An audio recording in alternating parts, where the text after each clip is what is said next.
It's the Flow Friday night sports show. It's time to talk Western Eyre Netball, and I feel so relieved, folks. So relieved because I'm now in the hands of a professional. Rehanna Freeman, welcome. How are you? Very well, thank you. How are you? A professional. Oh, I like that. Yes, well, that's what I was told. You know, I was told that you're the professional here, so I'm just sitting back and learning and taking notes. I've got my pen and note paper. I cannot wait to get into it. Professional talker. I'm glad you're on the other side pushing all the buttons. That's for sure. Yes, I do tend to push people's buttons. I have been accused of that. That's another story. Now, we need to get into what happened last weekend, and it was the Peddler Cup. So, how did you guys go? Look, we didn't have great success, and when I say that, we actually didn't win a game in either Team 1 or Team 2. Team 1 went down more or less with the same side that they've stayed with for both Lock and Country Carnival, a very handy side, but just not quite matching up to the teams that we came up against. Our first game was against Port Lincoln, and that was at 10:40 in the morning, and at 10:40 it had not yet rained, the sun was shining, and it was looking like quite a nice day. And the girls performed. It was an outstanding game. I think a standout for that game would have been Melina Peel-Coombs. She played in goals and was absolutely outstanding, didn't miss, and her ability to get around players and reach for balls that no one else could blows my mind every time I watch her. So the girls ended up going down by 9, so it was 23-14, and this is their closest game of the day. But just to recap, they played Port Lincoln in Lock earlier in the season and lost by 28. So it's a bit of a 19-goal gain. So they were really happy with, although they lost, they were really happy with the 9 goals that they had against Port Lincoln. And then we had Eastern Eyre. We went down by 35. Whyalla, we went down by 15. And Great Flinders, we went down by 10. I think at one point during the day we were saying once it was wet, it's best to forget with the score because once the rain came in. I know what you mean. Yeah, I've been on those sides too when that happens. So, yeah, I know what you mean, yeah. Yeah, unfortunately the other team sort of adapted and played a shorter game and that sort of thing, and our girls didn't. But I think it was still a fantastic day, and we had 2 reps from Adelaide out watching all the girls play, which is, I think, a first that I know of. So that's fantastic. So they were out watching all the girls playing netball, playing at their best and playing a high quality netball. So I think it was really nice that these girls got to step up and be seen when playing such a great game. And that was Team 1 coached by Rose MacArthur, and her assistant was Monique Nessick. So well done to those ladies for giving up their day. I'm sure they bonded very well at the end of it all. Look, they were fabulous friends. Like I said, without this team really changing, they had Lock, they had Adelaide Country Champs, and then this carnival as well.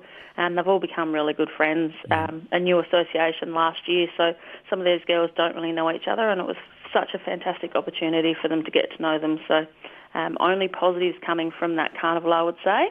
Okay, on to Team 2. Team 2, again, didn't have any success for the day, didn't come away with any wins. They had a bit of a different lineup. They were originally supposed to have Lily Fackless, who unfortunately had a bit of an injury to her knee, so she pulled out. And Tisha was also supposed to be in the team, but she got pulled up into Team 1 because they had an injury. So Tisha was a massive loss in that team. She's a brilliant defender, reads the ball really well.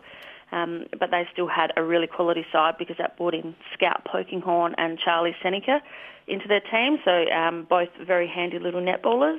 They went down to Lincoln by 20, to Eastern Eyre by 24, to Whyalla by 29, and to Great Flinders by 10. So a really good game against Great Flinders, only to lose by 10, and a really quality side. I think they lost to them at Lock by 18. So, again, both teams doing better than what they did at Lock, which is a positive. And they were coached by Kylie Watson. She did a fabulous job, and I think it's got to be mentioned for the day. Each association gets a best player for the day. In Team 2, that was Jordan Tonkin. She's such a brilliant netballer, reads the ball really well, plays sort of a bit of everywhere, mostly through the centre though. She's a brilliant mid-quarter, very fast and has a beautiful pass on her. And in Team 1, it was Melina Peel-Coombs, and I have sort of mentioned her quite a bit lately because I just think this girl is such a young talent. She really blows me out of the water. So congratulations to those 2 girls. I guess reading between the lines a bit here, the 2 teams themselves, they got the experience, which is going to help them going forward in their netball, in not just for their clubs, but in association if they go that way in the future. Absolutely. I mean, the girls, are from all over Western Eyre, and they travelled together twice to train for Pedlar Cup. And I know some of the other associations more or less train weekly from the time they're picked at the start of the season. So they don't quite have the experience up their sleeve, and they sort of have to travel quite a distance to come together. So I think that definitely affects them on the court. But, such a talent, and like you said, it's only going to set them up for future years to come. Okay, so we've got no games this weekend, but I think it's worth having a look at how the ladders are going. So can you update us on those?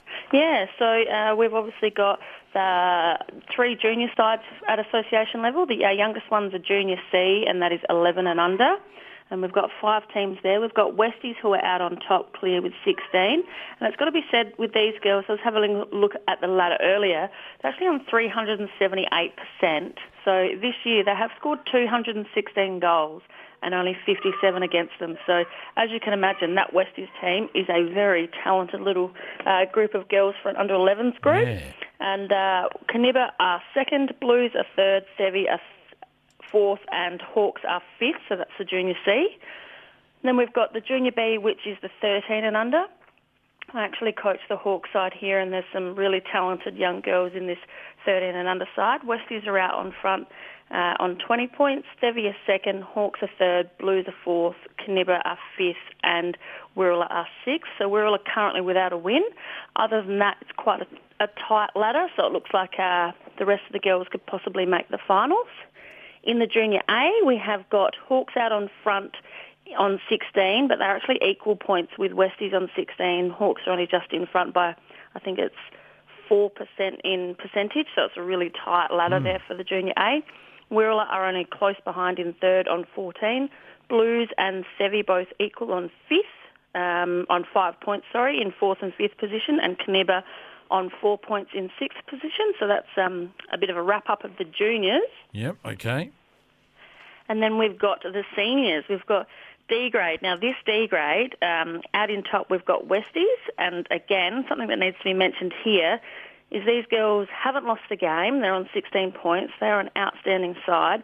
And I was having a look at all the fours and against goals across the whole association and all grades. And the Westies have actually shot 564 goals for the year, which no one else even comes close to. Wow. So these girls are in a league of their own. I don't know that anyone's really got very close to them at all. What is it? Their goal shooter 7 feet tall or something? Actually, she's not far off. You've got Bronnie Workman, she's their goal shooter. You've also got a couple of other gun players up each end and running through the centre. So they are a team to be reckoned with.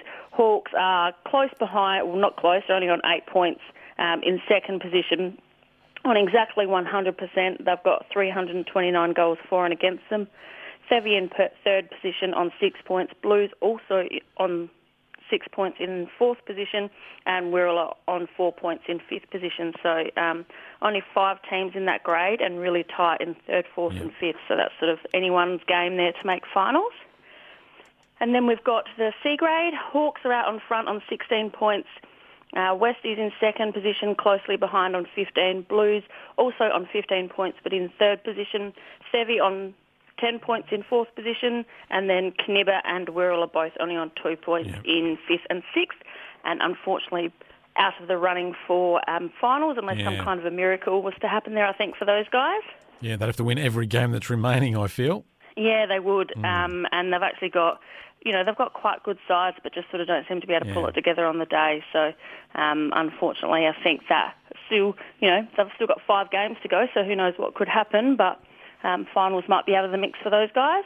Okay. And then we have got the B grade. So, starting in first position, we've got Sevi, who's on 18 points. This Sevi side is a very incredible side, I think. Both their A and B are both sitting on top of the ladder, and both sides are really incredible. I think Sevi's B grade side would match up against most other clubs' A grade sides, so they're having a fantastic season. Hawks are second, Blues are third, and they're both on 14 points. Wirral are in fourth position on 8 points. Westies and Canibba are on fifth and sixth, and unfortunately not looking like they will make finals.